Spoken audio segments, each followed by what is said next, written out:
अपनी real horror story channel पर देने के लिए संपर्क करें। चलिए स्टोरी स्टार्ट करते हैं। एक बार की बात है, केरल के एक छोटे से शहर में सुल्तान नामक एक डरावना कब्रिस्तान था। ऐसा कहा जाता था कि उस कब्रिस्तान में विभिन्न प्रकार के अलौकिक शक्तियाँ रहती थीं। एक बार की बात है, एक चांदनी रात में बिली, लूसी और रोहित तीन दोस्त कब्रिस्तान के किनारे पर एकत्रित हुए। अचानक उनको कब्रिस्तान से भयानक फुसफुसाहट की आवाज़ सुनाई दी। आवाज़ कहाँ से आ रही है, ये देखने के लिए वे हाथ में टार्च लेकर सावधानी से कब्रिस्तान के गेट से अंदर घुसे। जैसे ही वे कब्रिस्तान में दाखिल हुए, तेज़ हवाएं चलने लगी। अचानक उन्हें एक इंसान को एक मकबरे के पास टहलते हुए देखा। वो उदास और खोया हुआ दिखाई दे रहा था। इसीलिए बिली, लूसी और रोहित उसके पास आए और पूछा, कौन हो तुम और इतनी रात को यहाँ क्या कर रहे हो? तो उसने जवाब दिया कि मैं एक आत्मा हूँ और मेरा नाम अकबर है। अकबर ने उन्हें उस भयानक अभिशाप के बारे में बताया जो इस कब्रिस्तान के सभी आत्माओं को परेशान करता था। हर रात एक प्राचीन चुड़ैल जागती थी और कब्रिस्तान के चारों ओर घूमती थी और कब्रिस्तान पर काला जादू करती थी। अकबर जैसे मासूम आत्माओं को अपने बस में कर लेती थी। अभिशाप को तोड़ने का एकमात्र तरीका कब्रिस्तान के पीछे जंगल में एक पेड़ के नीचे छिपी मंत्र पुस्तिका को ढूंढना और आधी रात से पहले उसे नष्ट करना था। जादुई पुस्तक ढूंढने की दृढ़ संकल्प लेकर वो तीनों बहादुर दोस्त अपने मिशन पर निकल पड़ते हैं।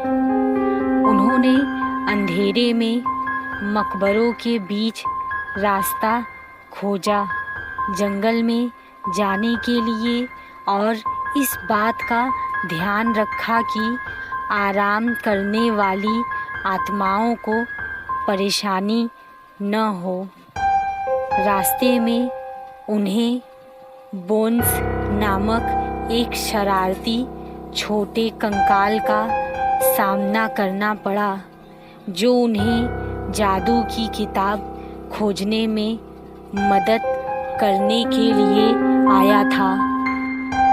वो छोटा चुलबुला कंकाल उन्हें एक पुराने आम के पेड़ के पास ले गया और कहा, इस पेड़ के पत्ते सब अपने आसपास रख लो।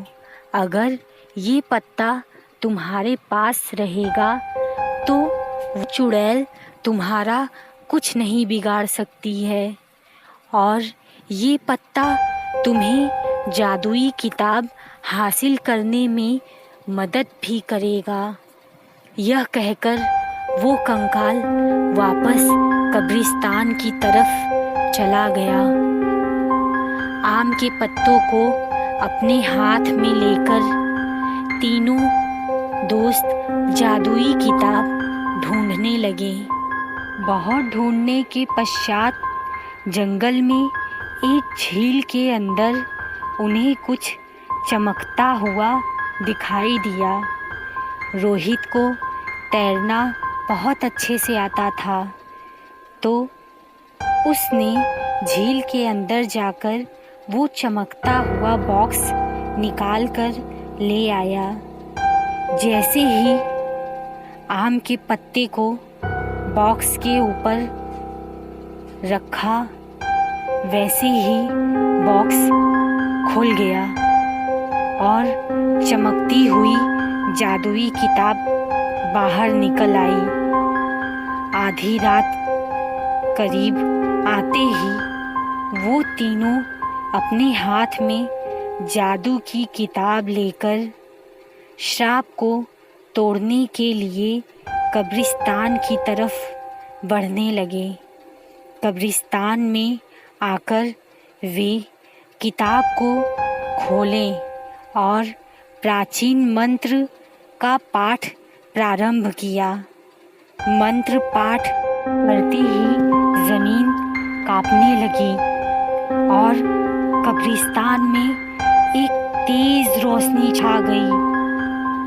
वह चुड़ैल जाग गई और गुस्से में दिखाई देने लगी, लेकिन उनकी शक्ति धीरे धीरे बढ़ रही थी और उस चुड़ैल की शक्ति धीरे धीरे कमज़ोर हो रही थी।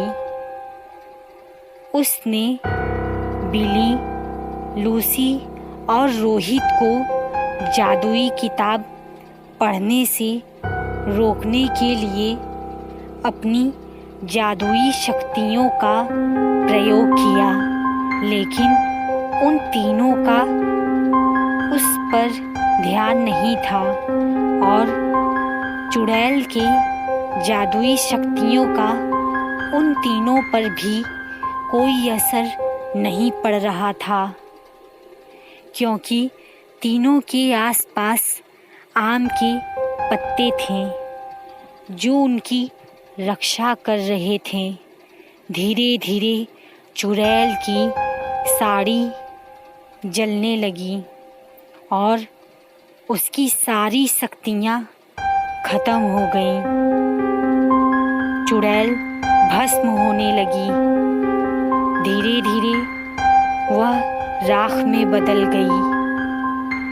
दोस्तों, इस तरह से बिली, लूसी और रोहित ने कब्रिस्तान में फंसी हुई आत्माओं को मुक्त किया और कब्रिस्तान फिर से शांत हो गई।